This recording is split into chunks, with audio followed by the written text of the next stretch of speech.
What is the dumbest idea you had in the middle of a stressful situation? Forgot I had a pizza box in the oven and started to preheat. Not my best moment. Ran down after smelling smoke to see the box on fire. Instead of using the fire extinguisher right next to the oven, I grabbed the box. And instead of throwing it immediately in the sink behind me, I ran outside with it. My hands were pretty much cooked 1/4 the way through for a few weeks. Pizza boxes can be reheated where I live. This reminded me the Sims logic. A woman yelled, "Did you sleep with my boyfriend?" And my dumbass said, "Who's your boyfriend?" That's funny as hell. Let me check. I mean, it seems like a fair response. My dinner was in the oven, it caught on fire. Instead of attempting to put out the fire, I took a picture of it and texted it to my mom for advice. I was 39 years old. LMFAO. Mother does know best, though. How did that end? Maybe I should just take a nap. Oh great, now I have less time to get my work done. Step 1, take a midday nap because I stayed up all night. Step 2, tell yourself you can't be productive at 6 p.m. Should probably just wait until tomorrow morning. Step 3, play video games with the boys all night. Step 4, repeat step 1. There is a coefficient of effectiveness. EA, more sleep makes you able to produce more over a given amount of time. This means that there are times when the best thing you can do is to take a nap. Counterintuitive, but true. If you have a task due in 24 hours, that would normally take 18 hours to do the task, if you're well rested. But if you're super sleep deprived, your efficiency might be cut in half. That 24-hour task would now take 48 hours in your current state. In these situations, the best thing to do is go to bed. Sleep for 6 hours, then get the task done over the next 18 hours. I was locked out of my house for 2 hours and my solution is lay on the ground and cry. Perfectly reasonable. I felt this. The only reason I didn't was because it was the middle of winter. And I didn't have time to wait for a locksmith because I had to be at work shortly. No ID or anything on me, would have taken forever anyways. I didn't even have my phone on me. The deadbolt got locked too because my dogs were jumping at the door, pissed that I was out in the snow without them. Caved and managed to kick the door in eventually. The deadbolt absolutely obliterated the door frame. Oh, how I wish it had have been warmer. Was having a panic attack. Tried to calm myself with some whiskey. Turns out taking a depressant to relieve anxiety only makes your anxiety worse. You got lucky. The alternative is it works, so you do it again next time.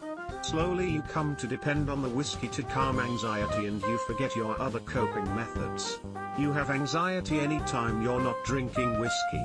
You ruin your finances and relationships, and at the end of it all, you still have to learn how to deal with your anxiety.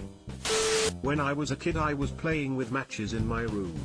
Started a small fire and began to panic. Solution?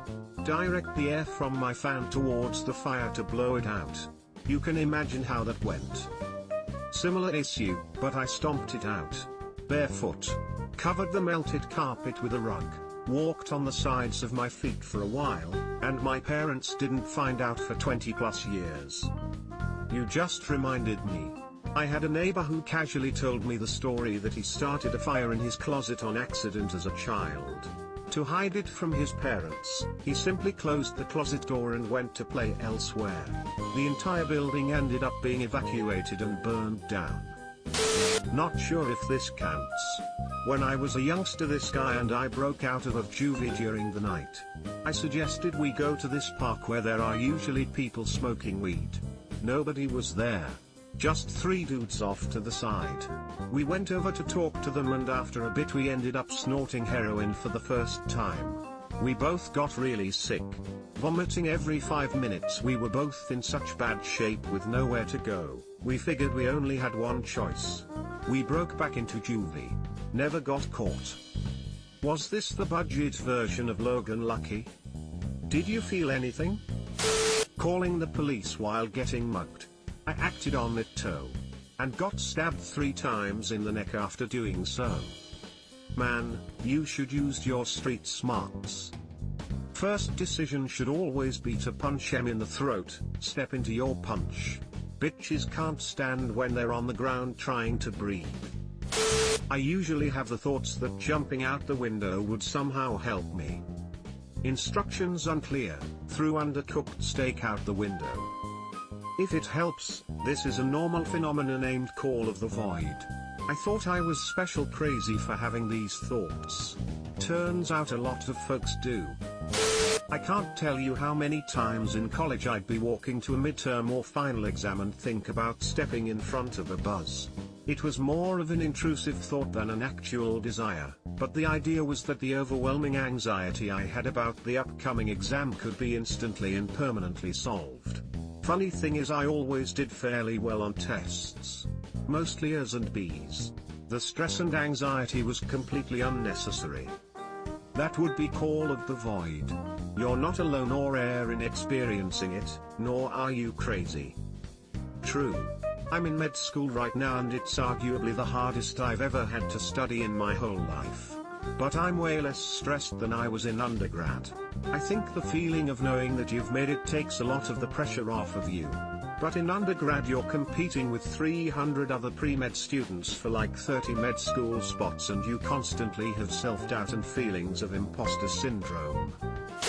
I'm gonna speak for my dad on this one. I was moving across country, and though my father and I have the worst relationship, he was terribly abusive. For some dumbass reason my mother insisted he drive with me on the move, and for some dumbass reason I finally relented. Now my father can't go 20 minutes without starting shit with me, and he also can't stand travel, so this was the dumbest fucking idea ever. So naturally, to compound the fact that I'm hauling a trailer during a polar vortex, as I'm driving down an icy mountain, my dad starts some shit, an argument so intense that I pulled over because I could not safely drive and yell at his ass at the same time. So in sub-zero temperatures, in the mountains, in the middle of nowhere, my dad thinks the ultimate power move is to insist that I shut up and drive. No? Well then he'll drive. He must have thought this was brilliant, right up until he had walked over to the other side of my car, not wearing his jacket, demanded I open the door and get out so he could take my place, and heard the click of the automatic door locks in response. You can't just leave us with a cliffhanger like that. Ha, good for you. I hissed when someone said hi to me. Oh god. Your comment just reminded me of a horrible memory that I've somehow repressed for nearly 20 years. One time at a family holiday dinner all the kids were watching a movie downstairs. I was like 10 years old and most of my cousins were between the ages of 8 to 16 years old. There were a couple of adults in there watching with us. Someone turned on a VHS tape of George of the Jungle. When the theme song came on, you know the classic George of the Jungle. For some reason my brain thought it would be a good idea to show everyone how funny I was, so I ran across the room on all fours making gorilla noises. When I reached the other side of the room, I looked up and not a single person laughed. They were just blankly staring at me. To make it even worse, I was in a corner of the room and my dumb brain thought that maybe they just didn't see me run like a gorilla and that's why they weren't laughing. So in that moment, to make them realize how funny I am, I doubled down and decided to run back to my seat on all fours again making gorilla noises and this time scratching my armpit in an ape-like fashion. When I sat down, everyone was still not laughing, and now anyone who had any doubt of my stupidity had that doubt completely removed. Dear God, please end my suffering and kill me, why was I like this as a child? My neighbor who never spoke to me said hi one day and it caught me off guard. I responded with something akin to "Here." I was once in a fight. The guy ran at me to tackle me and I put him in a headlock and fell backwards. So, my back was on the ground with him in a headlock. A huge crowd was around us. I knew if I let him go, he'd have the advantage being I was on my back. So, I started just talking to the crowd, giving a commentary, and making jokes. It just made him super mad and go into a savage state. I learned never hold a guy in a headlock that has a free hand. I had a situation similar to yours. A very drunk guy started a fight as soon as the bars got out. He went around and started punching random people, eventually coming to me. Had him in a headlock and he had one hand free. He went into straight savage mode when I told him to calm down. Pro tip: if you rip an ear off, they suddenly don't want to fight anymore. What's happened next? Subscribe for more hot Reddit takes in your inbox, guaranteed.